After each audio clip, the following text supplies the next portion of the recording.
Salut à tous les guerriers, aujourd'hui on va faire un top 7 des meilleures armes médiévales en 1v1. On va même les classer de la plus faible à la plus forte. Précisons que ce classement se base sur l'efficacité dans le cadre d'un duel et non sur le champ de bataille. Bien que subjectif, ce classement des armes médiévales est à mon sens le plus logique. Je me suis basé sur plusieurs critères comme la capacité d'attaque et de défense, la portée et l'efficacité contre un adversaire avec ou sans armure. Allez, commençons sans plus attendre ce top 7 des meilleures armes médiévales. Arme en 7ème position, la masse. La masse est la dernière de ce classement, mais cela ne veut pas dire qu'elle est faible. La masse est une arme de bourrin qui est très efficace contre les armures de plaque. Bon, une masse c'est pas juste un gros bâton avec un machin en métal au bout. Non, les modèles variaient pas mal. Certains étaient simples, d'autres carrément élaborés avec des pics ou même des fléaux. Bref, tout un arsenal pour tabasser son prochain. Le point fort de la masse c'était son efficacité contre les armures de mailles et de plaques, contrairement à une épée où les coups rebondissent. Avec une masse, vous pouvez déformer le métal et infliger de gros dégâts à votre ennemi. L'onde de choc à l'impact peut facilement provoquer des blessures internes. Mais le gros problème de la masse et la raison pour laquelle elle est 7ème dans ce classement, c'est d'abord son manque de portée. Pour frapper, il fallait être vraiment près de son adversaire et donc vulnérable. De plus, la masse ne disposait pas de garde pour protéger la main. On n'imagine pas le nombre de doigts qui ont été coupés en l'absence de cette protection. Oui, la masse est plus forte qu'une épée dans des combats en armure, mais ça s'arrête là. Son manque de polyvalent justifie sa 7ème position dans notre classement. Arme en 6ème position, la hache. La hache, c'est un peu le juste milieu entre la masse et l'épée. Elle peut fracasser comme une masse et trancher comme une épée. La hache, comme la masse, a son poids qui est essentiellement concentré au bout. Ainsi, elle peut faire de lourds dégâts contre des adversaires en armure. Mais la raison de sa supériorité par rapport à la masse en duel, c'est le tranchant de sa lame. Là où la hache devient très efficace, c'est contre des adversaires en armure légère, comme les cottes de maille. Son tranchant lui permet aussi de faire de gros dégâts contre des ennemis sans armure, comparé à une masse. Les inconvénients de la hache qui font qu'elle n'est qu'à la 6ème place, c'est son manque de portée et l'absence de garde, tout comme la masse. Avec la hache, vous n'allez pas toucher d'adversaire à 2 mètres de vous. Vous n'allez pas non plus être serein contre un adversaire portant une épée et pouvant couper vos doigts à tout moment.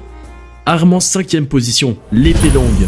L'épée longue, avec sa grande portée, est plutôt efficace en duel. Contrairement à la masse ou à la hache, sa longueur offre un avantage tactique de fou. L'épée longue permet à son porteur d'attaquer efficacement tout en restant hors de portée des coups adverses. La longueur de l'épée permet non seulement de frapper l'adversaire de loin, mais aussi de dévier des attaques avec plus de facilité. C'est pourquoi elle est une arme très forte à la fois pour l'attaque et pour la défense. Et parlons maintenant de la maniabilité. Si vous pensez qu'une épée longue est plus difficile à manier qu'une épée à une main, eh bien vous vous trompez. Comme la force des deux bras sont utilisées pour une seule épée, cela offre un contrôle et un équilibre supérieur. Cela permet des mouvements plus fluides et plus rapides. Un autre point fort de l'épée, c'est qu'elle est très polyvalente. Contre un gars sans armure, son tranchant la rend vraiment efficace et permet de causer des blessures graves avec des coups rapides et précis. Mais ce n'est pas tout. Même face à un adversaire en armure, l'épée est plutôt pas mal. Il suffit pour cela d'utiliser la technique secrète du mordeau. Cela consiste à prendre l'épée à l'envers par la lame et donner un gros coup dans le casque de l'adversaire avec le pommeau. C'est le genre de truc qui peut bien le déstabiliser.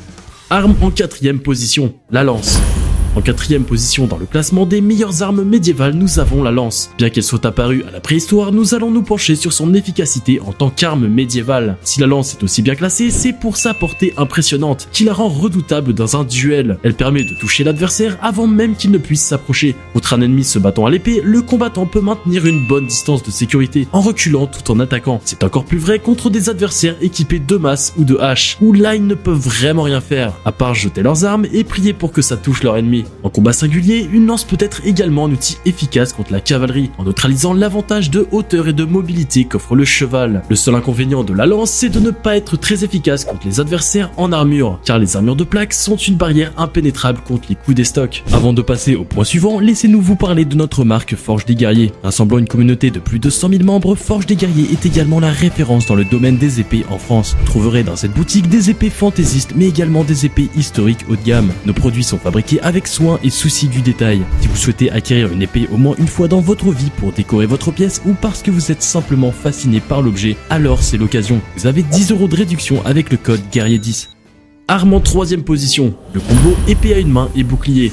Cette combinaison est excellente pour le combat rapproché. L'épée à une main serait plus faible que l'épée longue si elle était utilisée seule, mais comme elle est associée avec un bouclier, cette combinaison devient à mon sens plus forte en duel. Le gros point fort du bouclier est qu'il permet de se rapprocher de l'adversaire tout en se protégeant. Cela s'avère très intéressant lorsque l'ennemi porte une arme à longue portée, comme une lance ou une arme d'ast. Une fois proche de l'adversaire, l'épée à une main peut être utilisée pour des coups d'estoc rapides et des frappes tranchantes. Cette combinaison redoutable a d'ailleurs été utilisée par les Romains, avec leur glaive et leur scutum. L'utilisation combinaison de l'épée et du bouclier est donc très forte pour attaquer et pour défendre. Très efficace contre les adversaires sans armure, cette combinaison compense la faible portée par la possibilité de se rapprocher de l'adversaire en sécurité. Il y a juste contre les armures de plaque où c'est pas super ouf. Arme en deuxième position, le bec de Corbin.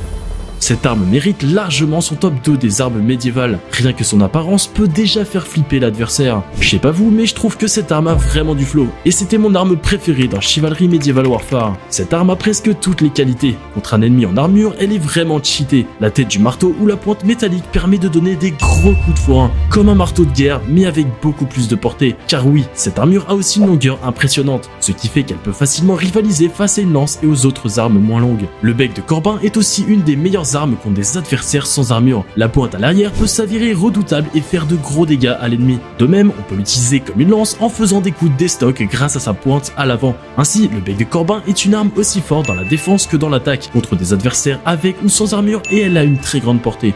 Arme en première position, l'hallebarde. L'hallebarde est tout simplement la meilleure arme médiévale. C'est l'arme la plus polyvalente. Elle a vraiment toutes les qualités. Tout comme le bec de Corbin, elle est très forte en défense et en attaque. Elle a une grande portée, elle est efficace contre les ennemis en armure ou sans armure. Et elle est très forte pour les coups d'estoc. Là où l'hallebarde est meilleure que le bec de Corbin, c'est pour trancher. Sa hache montée au bout lui permet de faire des coups tranchants, notamment à l'horizontale. Très efficace contre les adversaires sans armure. Ainsi, cette arme peut trancher comme une épée, pousser comme une lance et écraser comme une masse. C'est l'arme ultime du Moyen-Âge. J'espère que vous avez apprécié cette vidéo, n'hésitez pas à vous abonner pour plus de contenu sur ce thème. Je suis curieux de savoir si vous êtes d'accord avec mon classement. Et sinon, quelles armes auriez-vous ajoutées ou remplacées? Allez, je vous dis à la prochaine.